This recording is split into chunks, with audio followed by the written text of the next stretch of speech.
Years ago, my son asked me for poems about King Arthur, Gawain, and Lancelot. And much more recently, he presented me with the book version of the poems I wrote for him. So I'm going to read you the one about Gawain. When I saw that stone with the sword stuck in, I tugged in it just as hard as I could. When I found I couldn't even begin to move it, I figured no one could. So when I saw Arthur standing there, sword in his hand and knot in the rock, all I could do was stand there and stare. All that I felt was tremendous shock. He had just done the impossible. It was such an amazing thing. I figured if that kid could do that, he must be meant to be king. But then I heard my father yell, "Who let that kid in here?" My father had been telling me for nearly a whole year that he deserved to be king. I thought it would be grand to have my father wear a crown and be king of the land. But Daddy sometimes gets real mad. He'll turn all red and roar. I bet if he was the king, we all would go to war. My father and a sorcerer were busy arguing whether Arthur did or didn't deserve to be king. When Arthur suddenly raised his sword and called out royally for everyone to kneel down and swear oaths loyally, everyone began to kneel. And when he stood alone, my father also knelt and swore to uphold Arthur's throne. They had the coronation then, and a feast to complete the day. Everyone else went to the feast, but my father and I didn't stay. We mounted our horses and headed home, along with my father's guard. My father didn't say a word, but I could tell he was thinking hard. I should have known what was happening, because my father visited lots of other lords, and he ordered me and all of his knights to practice with our lances and swords.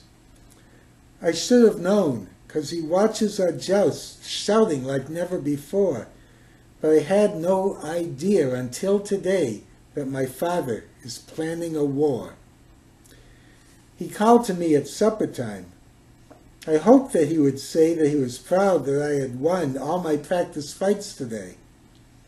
But he told me that we are going to ride out in the morning and try to defeat Arthur's men before they get any warning. 1,000 knights will ride with us, and 5,000 men-at-arms, and we'll have amulets against Arthur's sorcerer's charms.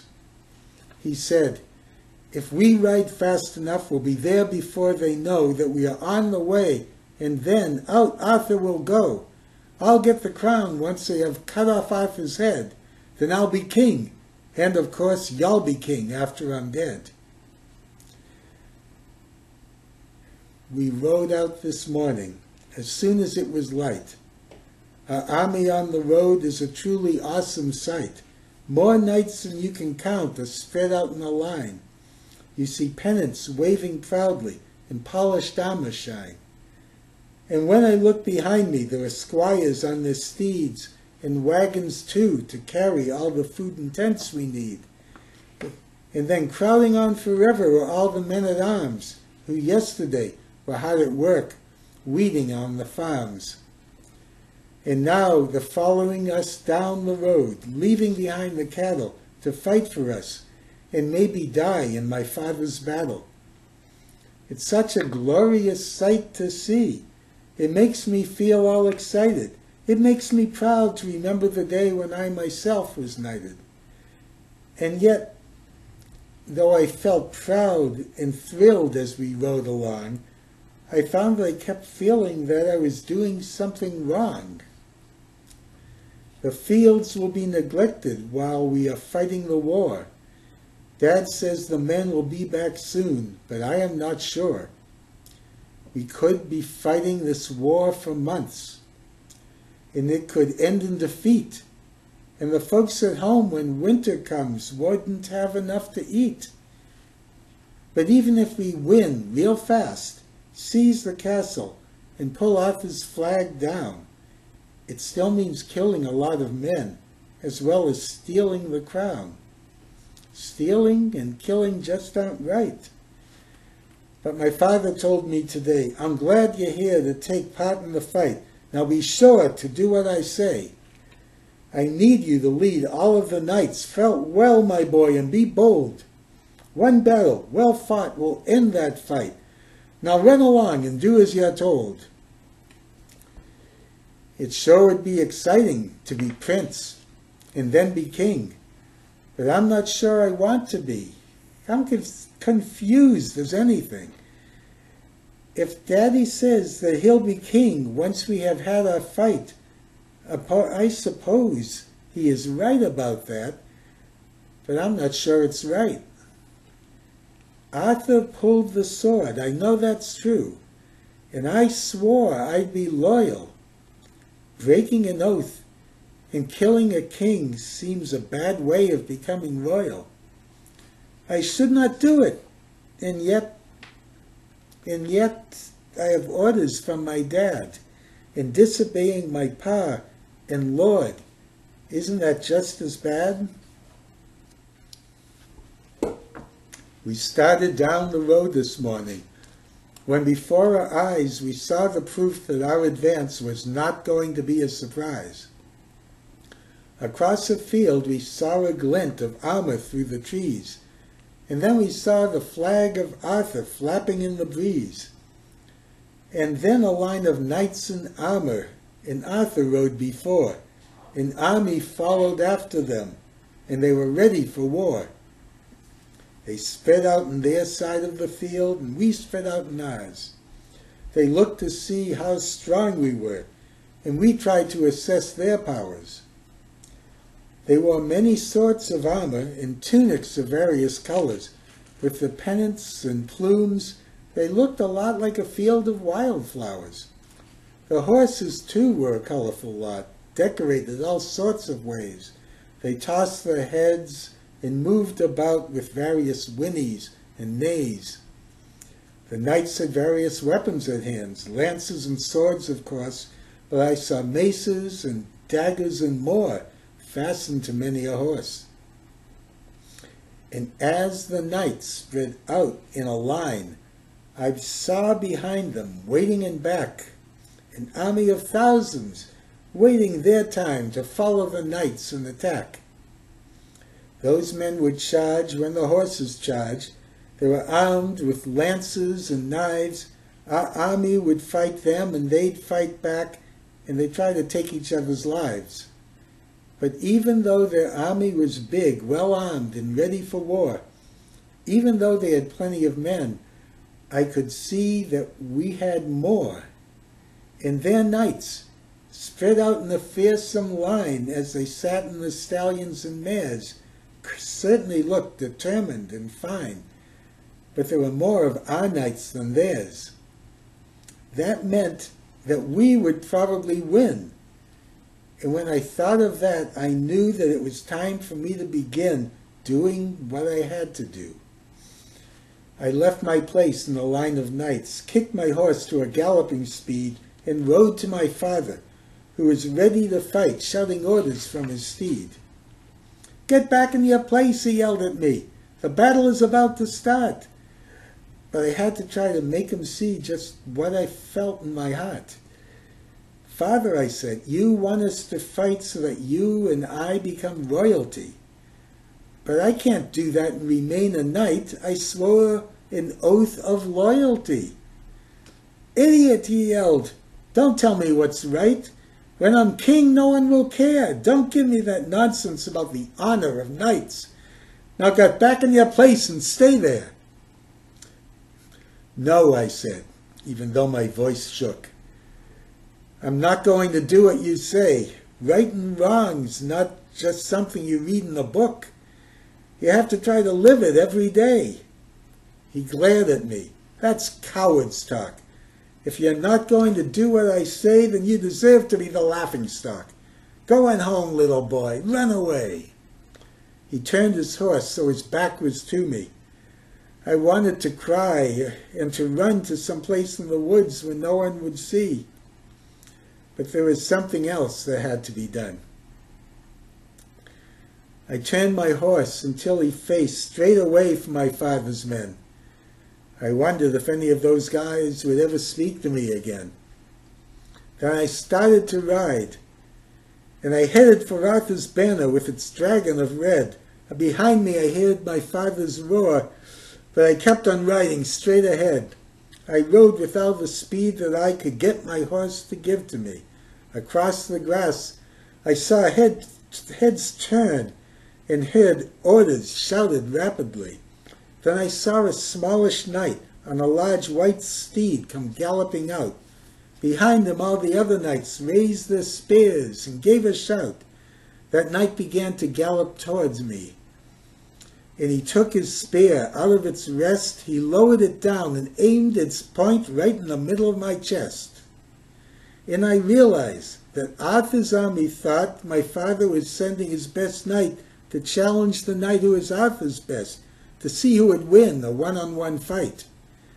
I had to somehow think of a way to stop the fight before it could start, or else I would have to try to kill him, or let him run me through the heart. I reined my horse to a full stop. He reared, then stamped impatiently. I took spear and shield and let them drop, then dismounted and got down on one knee. Would that knight keep coming and to kill me dead? Or if only I'd gone to my father before and not waited until the very last day to say that I wanted no part of his war. The knight kept coming, but slower now. He stopped, and on his shield I could see a rearing dragon colored red. It was Arthur himself looking down at me. He said, "Sir Knight, do you yield, or will you take your weapons and fight with me?" I said, "Sire, my true and rightful king, I wish to declare my loyalty, and I wish that you will grant me the boon of letting me fight in your army with you, so that I might fight to uphold my king, as I have sworn myself to do." I felt the spear touch the top of my head. "Arise, my good and loyal knight. I will be glad," Arthur said, "to have you help me in this fight. But go and join my army now, for here does come another knight who wants to cross his spear with mine. Lord Lot himself does come to fight." "Your Highness," I cried, "please let me go and meet this knight who comes to attack." I didn't wait to hear Arthur say no. I was mounted and already riding back. My father charged at me, then stopped his horse. He leaned so close that his helmet touched mine. "What are you doing, you stupid kid? Get out of here! Move! Get back in line!" I leaned back away from his breath in my face, but I knew by now what I had to say. "I'm not going to fight for you. It's wrong. I won't be part of your army today." "Then ride back home," my father said. "I'll be back there when the kingdom's my own." "No," I said. "I'm staying here to help Arthur fight to keep his throne." My father leaned back with a start, then leaned forward again and hissed furiously. "Do you mean that you are willing to help someone else when he tries to kill me? And what about the throne, Gawain? I want it not just for myself, but for you. If I win and become the king, you'll be king someday too." "Father," I said, "I don't want you killed. I don't want you hurt or anything. But if you become king by killing Arthur, someone's sure to try to kill you when you're king. I swore an oath of loyalty to Arthur, and so did you. I'm willing to die to live up to my oath. Isn't that what you always said I should do?" My father grabbed his sword and pulled it out. I closed my eyes and thought, this is the end.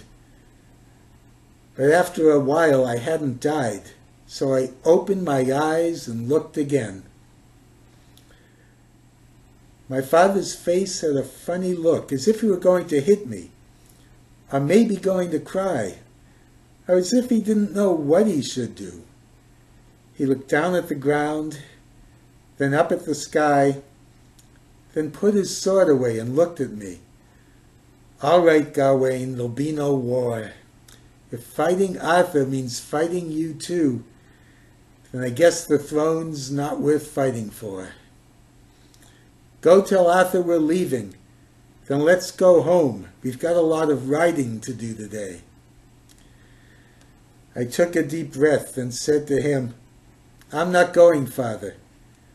I'm going to stay. I'm going to see Arthur's court. He's making new rules for knights, I've heard." My father gave me a long last look, then turned off and rode off without a word. I sat there alone, breathing hard, and watched my father ride away. Then Arthur rode up. "Who are you, knight, and what did Lord Lot have to say?" "My name is Gawain," I said to him. "My father says he won't start a war."